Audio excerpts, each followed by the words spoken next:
9월 12일 화요일 오늘의 여는 말씀 함께 나누겠습니다. 사도신경으로 신앙 고백 드리겠습니다. 나는 전능하신 아버지 하나님 천지의 창조주를 믿습니다. 나는 그의 유일하신 아들 우리 주 예수 그리스도를 믿습니다. 그는 성령으로 잉태되어 동정녀 마리아에게서 나시고 본디오 빌라도에게 고난을 받아 십자가에 못 박혀 죽으시고 장사된 지 사흘 만에 죽은 자 가운데서 다시 살아나셨으며 하늘에 오르시어 전능하신 아버지 하나님 우편에 앉아 계시다가 거기로부터 살아있는 자와 죽은 자를 심판하러 오십니다. 나는 성령을 믿으며 거룩한 공교회와 성도의 교제와 죄를 용서받는 것과 몸의 부활과 영생을 믿습니다. 아멘. 오늘 하나님께서 우리 가운데 주신 말씀은 르헤미야 5장 14절부터 19절까지 말씀입니다. 르헤미야 5장 14절부터 19절까지의 말씀입니다. 우리 다 찾으셨으면 우리 한 목소리로 우리 함께 읽도록 하겠습니다. 또한 유다 땅 총독으로 세움을 받을 때 곧 아닥사스다 왕 제20년부터 제32년까지 12년 동안은 나와 내 형제들이 총독의 녹을 먹지 아니하였느니라. 나보다 먼저 있었던 총독들은 백성들에게서 양식과 포도주와 또 은 40세겔을 그들에게서 빼앗았고 또한 그들의 종자들도 백성을 압제하였으나 나는 하나님을 경외함으로 이같이 행하지 아니하고 도리어 이 성벽공사에 힘을 다하며 땅을 사지 아니하였고 내 모든 종자들도 모여서 일을 하였으며 또 내 상에는 유다 사람들과 민장들 150명이 있고 그 외에도 우리 주위에 있는 이방 족속들 중에서 우리에게 나온 자들이 있었는데 매일 나를 위하여 소 한 마리와 살찐 양 6마리를 준비하며 닭도 많이 준비하고 열흘에 한 번씩은 각종 포도주를 갖추었나니 비록 이같이 하였을지라도 내가 총독의 녹을 요구하지 아니하였음은 이 백성의 부역이 중함이었더라.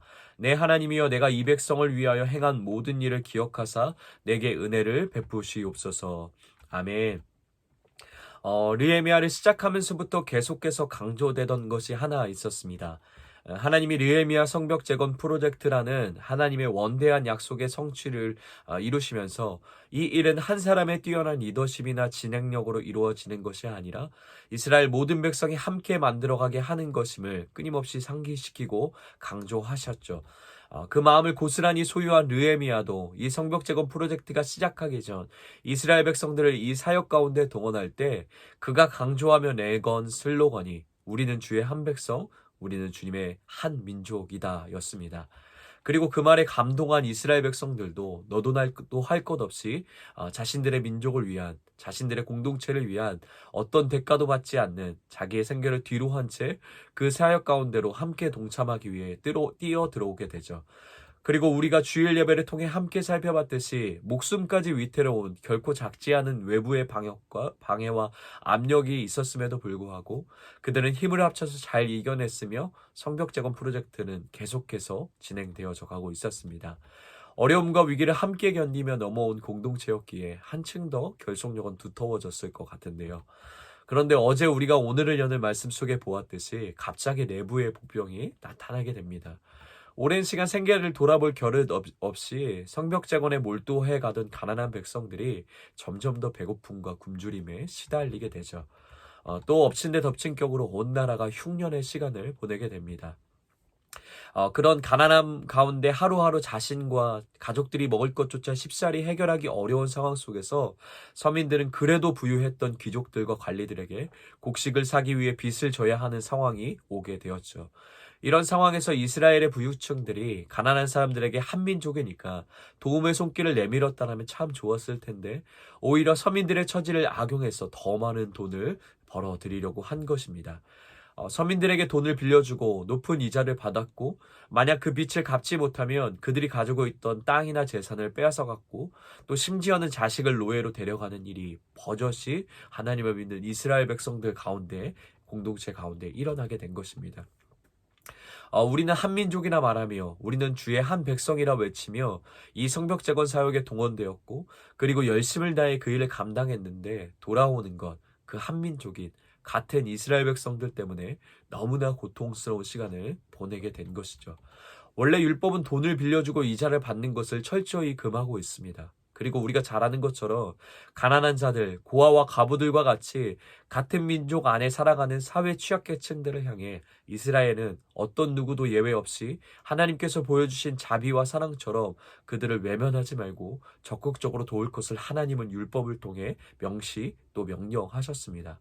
그런데 지금 이스라엘은 그 하나님의 말씀이 작동하지 않는 상태가 되어버린 겁니다.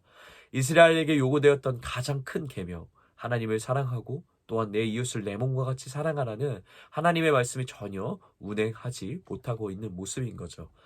이스라엘의 부유층들이 이렇게 하나님의 말씀에 역행하며 살아갔던 이 나름의 이유도 있었습니다. 왜냐하면 당시 이스라엘을 지배했던 페르시아 그리고 그 전에 포로되었던 바벨론 등은 수백 년 동안 그들이 살아갔던 삶의 배경 속에서 이것이 너무나도 지극히 상식적인 모습이었기 때문입니다. 돈이 있는 강한 사람이 돈 없는 사람에게 꾸어주고 그에게 이자를 받고 그 이자를 갚지 못하면 그의 재산을 뺏어오고 그래서 돈 있는 사람은 점점 폭리를 취하며 부유해지고 가난한 자들은 점점 피폐해지는 그런 구조 속에 그들은 수백 년을 살아왔기 때문이죠. 지금도 이스라엘 백성을 제외하고 모든 세상의 나라들은 그런 방식이 운영되는 방식 안에서 모두가 살아가고 있기 때문입니다. 그러나 엄연히 이것은 불의였습니다. 하나님의 말씀에 어긋난 모습이고 하나님의 백성이라 불려진 사람들에게는 절대 있어서는 안 되는 일이었죠. 이런 소식을 전해들은 느헤미야는 불같이 화를 내며 먼저 지도자들에게 그리고 그 다음은 모든 백성에게 이 모습은 하나님이 우리를 통해 이루시고자 하는 공동체의 모습이 아님을 단호하게 지적합니다. 느헤미야는 생각했을 겁니다. 만약 지금처럼 이스라엘이 서로를 향해 이런 식으로 대하는 하나님의 말씀이 작동하지 않는 공동체라면 온갖 어려움을 감수하며 감당하는 성벽 재건도 의미가 없는 것임을요. 그리고 어제 우리가 살펴보았듯이 하나님의 나라를 맡은 한 민족, 한 공동체로서 이렇게 살아가면 안 되는 몇 가지의 타당한 이유를 들어서 느헤미야는 그것을 당장 멈추고 교정할 것을 단호하고 강력하게 요청합니다. 이런 느헤미야의 단호한 질책과 정확한 방향 제시가 통했는지 백성 지도자들도 모두 그렇게 하겠다고 자기들이 잘못한 것을 돌이키고 서로를 긍휼로 바라보겠다고 고백하며 모두가 아멘하고 하나님 앞에 찬양하며 이 모든 일이 긍정적인 마무리로 일단락 되었습니다. 그리고 이어서 오늘 우리가 함께 읽은 느헤미야 5장 후반부 14절부터 19절까지는 지금까지 느헤미야가 백성들을 향해 토로했던 또 가르쳤던 그것들이 말뿐이 아니라 자신이 먼저 그렇게 하나님의 말씀의 뜻에 따라 살아가려고 부단히 노력하고 있는 자임을 고백하며 진솔하게 자기의 이야기를 꺼내고 있음을 볼 수 있습니다.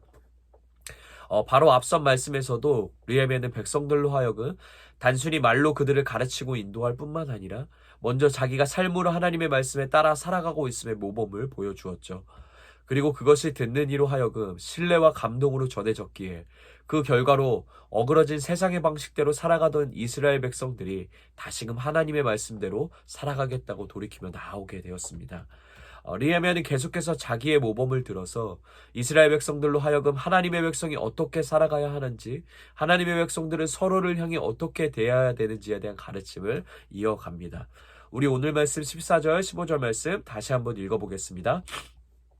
또한 유다 땅 총독으로 세움을 받을 때 곧 아닥사스 왕 제20년부터 제32년까지 12년 동안은 나와 내 형제들이 총독의 넋을 먹지 아니하였느니라. 나보다 먼저 있었던 총독들은 백성에게서 양식과 포도주와 또 은 40세겔을 그들에게서 빼앗았고 또한 그들의 종자들도 백성을 압제하였으나 나는 하나님을 경외함으로 이같이 행하지 아니하고. 아멘.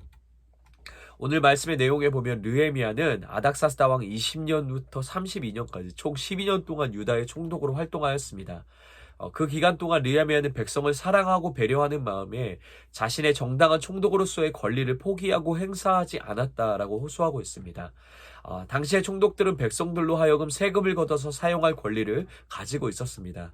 그런데 이렇게 걷는 세금뿐만 아니라 자신들이 먹고 마실 양식과 포도주와 그 밖에 매일 은 40세겔을 착취하며 살았다라고 합니다. 참고 자료에 보니까 이 은 40세겔만 해도 당시 평민들 두세 사람의 연봉 정도 됐다고 해요. 게다가 총독뿐만 아니라 그 밑에 함께 일하던 관리들도 백성들에게 매우 많은 양의 돈을 착취하며 살아갔고, 이 모든 것이 너무나 지극히 당연한 권리라고 여기고 누리던 자리가 바로 총독의 자리였던 거죠. 그로 인해 백성들은 점점 더 피폐해져 가고 고충도 날이 갈수록 심했던 시간이었습니다. 그런데 느헤미야는 총독으로서 이스라엘에게 받아야 하는 이런 대우와 권리를 스스로 포기하고 받지 않았음을 강조합니다. 또한 계속해서 이어지는 말씀 속에서는 자기가 마땅히 받아야 할 총독으로서의 권리를 포기한 부분들이 더 있음을 서술하고 있는데, 우리 17절부터 18절 우리 함께 읽어보도록 하겠습니다. 또 상에는 유다 사람들과 민장들 150명이 있고, 그 외에도 우리 주위에는 이방 족속들 중에서 우리에게로 나아온 자들이 있었는데, 매일 나를 위하여 소 한 마리와 살찐 양 6마리를 준비하며 닭도 많이 준비하고 열흘에 한 번씩은 각종 포도주를 갖추었나니, 비록 이같이 하였을지라도 내가 총독의 녹을 요구하지 아니하였음은 이 백성의 부역이 중함이었더라. 아멘. 느헤미야는 함께 페르시아에서 온 백성들과 부하들의 정착도 도와야 하는 역할이 있었습니다. 이 과정에서도 어떤 부당한 행위도 하지 않았다라고 선언합니다. 말씀해 보면 느헤미야는 수많은 식구들을 거느리고 그들을 챙겨야 하는 의무가 있었습니다. 그리고 그에게는 끊임없이 많은 방문자들을 대접해야 하는 일도 반복되었죠. 챙겨야 하는 식구들, 그리고 계속해서 방문하는 사람들을 대접하기 위해서는 매일 황소 한 마리와 양 6마리, 닭과 같은 날짐승들도 여럿을 잡아야 했습니다. 또한 열흘에 한 번씩은 포도주도 넉넉하게 마련해 주어야 했는데, 여기에는 엄청난 양의 재정이 들어가는 상황이었죠. 원래 이 재정은 통상 관행대로라며 모두 백성들의 세금에서 충당해야 하는 재정이었습니다. 그러나 느헤미야는 이 모든 것을 백성에게 요구하지 않고 자기의 사비를 털어 이 문제를 해결했던 것이죠. 느헤미야는 총독으로 누려야 할 가장 기본적인 권리마저 포기합니다. 받아야 되는 것을 받지 못하는 것은 둘째치고, 그 받지 않음 때문에 오히려 자기의 것을 희생하면서까지 그는 그 권리에 대한 포기를 선택합니다. 느헤미야는 왜 이렇게까지 행동하는 것일까요? 물론 가장 두드러진 이유는 백성들로 하여금 하나님의 말씀에 따라 사는 법, 곧 하나님의 사랑과 이웃 사랑을 어떻게 우리 삶 속에 순종으로 살아내는 것인지를 가르치고 교육하기 위함이었을 겁니다. 더불어 또한 그 이유에 대해서, 느헤미야가 이런 권리들을 포기하고 희생의 길을 선택한 이유에 대해서 오늘 말씀은 두 가지 이유를 보여주고 있는데요. 첫째는 15절에 나타나 있듯이 하나님을 경외하기 때문이라고 말하고 있습니다. 느헤미야는 하나님을 경외하는 사람이었습니다. 느헤미야에서의 경외함이라는 단어는 항상 두려움에 대한 부분과 연결되고 있음을 우리는 지나온 말씀을 통해 확인해 볼 수 있었습니다. 느헤미야는 진짜 두려워해야 될 대상이 누구인지 정확히 알고 있었던 사람이죠. 그리고 하나님을 가장 두려워하는 것이 그분을 경외하는 것이라고 가르치고 있습니다. 그래서 백성들에게도 끊임없이 마땅히 두려워해야 될 하나님을 두려워하고 상황이나 사람을 두려워하지 말라고 호소하고 있는 것이죠. 하나님을 가장 두려워하였기에 그는 어떤 대적들 앞에서도 담대함으로 나아갈 수 있었습니다. 하나님을 가장 두려워하였기에 세상의 왕이 정해놓은 법과 방법이 아니라 하나님의 말씀에 따라 상식을 뛰어넘는 은혜의 삶을 택하며 나아갈 수 있었습니다. 그리고 하나님만 두려워하였기에 기꺼이 그러한 삶을 살아가면서 내가 드려야 하는 희생도 기쁨으로 감당했던 것이죠. 말씀의 길, 십자가의 길을 택하며 걸어가면서 만나는 포기와 손해, 그리고 그로부터 오는 내가 감당하기 버거울 희생의 결과가 오더라도 신실한 그분의 손이 우리를 인도하고 계시니 그분을 경외하기에 그 길을 포기하지 않고 택하며 걸어갈 수 있게 된 것이죠. 두 번째, 느헤미야가 자기의 권리를 기꺼이 포기할 수 있었던 이유에 대해서 18절 19절에서는 백성들을 위해서라고 말하고 있는데요. 느헤미야는 내 권리보다 상대의 권리를 더 중요하게 생각한 겁니다. 내가 받아야 하는 총독의 권리보다 백성들이 마땅히 누려야 될 권리, 사람답게 살아가야 할 권리, 세금을 충당하기 위해 일의 노예로 살아가지 않아야 할 권리, 그로 인해 가족들과 소소하지만 행복한 시간을 보낼 수 있는 권리, 또 오로지 삶에 치여 살아가지 않고 하나님의 일을 충성되게 감당하며 만나는 보람과 기쁨을 누릴 권리, 그것을 더 중요하다 여겼던 겁니다. 그렇기에 그는 자기의 권리를 기꺼이 상대를 위해 포기할 수 있었던 거죠. 오늘날 우리에게 일어나는 여러 가지의 갈등의 문제들이 있는데요. 사제 간의 갈등의 문제, 남성과 여성 간의 갈등의 문제, 부모와 자식 간의 갈등의 문제, 직장 안에서 상사와 부하 직원 간의 갈등의 문제. 사실 이 모든 갈등의 문제는 권리에 대한 문제로부터 오는 것 같습니다. 전부 상대의 권리보다 내 권리를 더 중요하게 여기고 상대방이 어떻든 내 권리를 존중받는 것에만 혈안이 되어 있기에 일어나는 여러 가지의 갈등의 문제들인 거죠. 그런데 오늘 성경 속 느헤미야를 통해 하나님은 이스라엘 백성에게 또 오늘 하나님의 말씀을 따라 살아가야 하는 우리에게 요청하십니다. 하나님이 그리하셨던 것처럼 너희도 나의 권리보다 상대의 권리를 존중하며 살아가라고 말씀하십니다. 왜냐하면 우리 주님이 우리를 위해 그렇게 자기의 권리를 포기하시고 우리의 존귀한 권리를 되찾아 주셨기 때문이죠. 빌립보서 2장 5절 8절에 보면 이렇게 선언합니다. 너희 안에 이 마음을 품으라 곧 그리스도 예수의 마음이니 그는 근본 하나님의 본체시나 하나님과 동등됨을 취할 것으로 여기지 아니하시고 오히려 자기를 비워 종의 형체를 가지사 사람들과 같이 되셨고 사람의 모양으로 나타나사 자기를 낮추시고 죽기까지 복종하셨으니 곧 십자가에 죽으심이라. 아멘. 우리 예수님이 하나님과 동등됨의 권리를 포기하시고 오히려 왕이신 그분이 자기를 비워 종이 되셔서 십자가에 죽기까지 복종하심을 통해서 잃어버렸던 우리의 권리를 찾아주셨습니다. 하나님의 자녀로 살아감의 권리, 하나님의 형상으로 지어짐의 권리, 하나님의 나라를 유업으로 얻게 된 존귀한 자로서 누려야 될 권리를 주님이 되찾아 주신 것이죠. 그러니 이제 그런 하나님의 은혜의 다스림 가운데 살아가는 사람은 주님이 보여주셨던 모범처럼 나의 권리보다 상대의 권리를 되찾아주기 위해, 지켜주기 위해, 그리고 그에게 있는 존귀한 권리를 그가 누리고 세워주기 위해 살아야 함을 오늘 느헤미야서 5장 말씀은 우리에게 가르쳐주고 있는 것이죠. 사랑하는 에바다 교회 성도 여러분, 하나님께서 우리에게 주신 복음은 생명입니다. 그리고 복음은 예수 그리스도만이 길이고 진리요 생명이셔서 오직 참이고 선이고 오직 의의 길이셔서 우리 하나님께로 인도할 수 있는 유일한 방법입니다. 그리고 복음 안에 은혜로 초대된 우리는 하나님께서 분부한 모든 것을 가르치고 지키게 하고 선포해야 할 사명을 모두가 함께 받았습니다. 그렇기에 이 외침이 이 세상을 향한 복음의 선포가 진짜 능력이 되기 위해선 복음을 품은 우리의 삶의 진솔한 이야기가 뒷받침되어야 할 것입니다. 하나님을 사랑하며 경외함으로 두려워하며 나보다 남을 낮게 여기며 나보다 남을 더 존귀하게 대하며 내 권리보다 상대의 권리를 더 존중하고 세워주는 우리의 진솔한 삶의 이야기가 뒷받침되어야 할 것입니다. 그럴 때 오늘 5장에 아멘 아멘 하며 주님 앞에 돌이켰던 이스라엘 백성처럼 죄의 거짓 가르침에 있던 세상이 진리에 감동하여 하나님께 돌아오는 기쁨의 열매가 우리의 삶과 우리의 가정과 우리의 교회 안에 진정으로 가득 맺혀져 갈 수 있을 줄 믿습니다. 우리 말씀을 기억하며 이렇게 함께 같이 기도하겠습니다.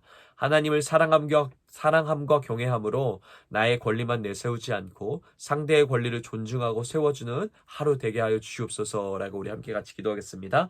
가정을 위해서는 서로가 더욱 존귀하게 여기고 예수님의 사랑으로 사랑하는 가정 되게 하여 주시옵소서라고 우리 가정을 위해 기도하겠습니다. 교회를 위해서는 모든 예배와 사역 가운데 하나님만 사랑하고 하나님만 경외함으로 이루어가는 교회 되게 하여 주시옵소서라고 기도하겠습니다. 우리 나라와 세상을 위해서는 모로코 가운데 하나님의 도움과 위로가 있게 하여 주시옵소서라고 우리 지진으로 지금 많은 고통의 시간을 보내고 있는 모로코를 위해서 그 가운데 하나님의 도움의 손길과 또 평안과 위로와 찾아가심이 있을 수 있도록 우리 모로코를 위해서 우리 함께 기도하겠습니다. 또 우리 오늘 공동체 기도는 우리 유선한 사모님을 위해서 함께 같이 기도하겠는데요. 개인의 기도 제목은 건강을 지켜주셔서 매일매일 주어진 삶을 최선을 다해 살아가길 기도합니다. 가정을 위한 기도 제목은 하나님을 사랑하고 서로를 사랑하며 가족 모두 건강하고 행복하길 기도합니다. 삶의 현장을 위한 기도 제목은 긍정적인 생각과 감사한 마음으로 즐겁게 일하며 삶을 통해 예수님의 사랑과 향기를 드러내길 기도합니다. 교회를 위한 기도 제목은 예배 안에서 회복과 은혜를 누리며 하나님을 더 가까이 느끼며 경험하는 교회 되길 기도합니다. 사회와 나라 온 세계를 위한 기도 제목은 하나님이 다스리는 나라, 하나님을 경외하는 나라 되게 하시고 안전하게 지켜주시길 기도합니다. 아멘. 우리 유선아 사모님의 기도 제목, 이러한 기도 제목을 가지고 계신데 우리 유선아 사모님의 기도 제목을 기억하시면서 우리 함께 축복하며 기도하겠습니다.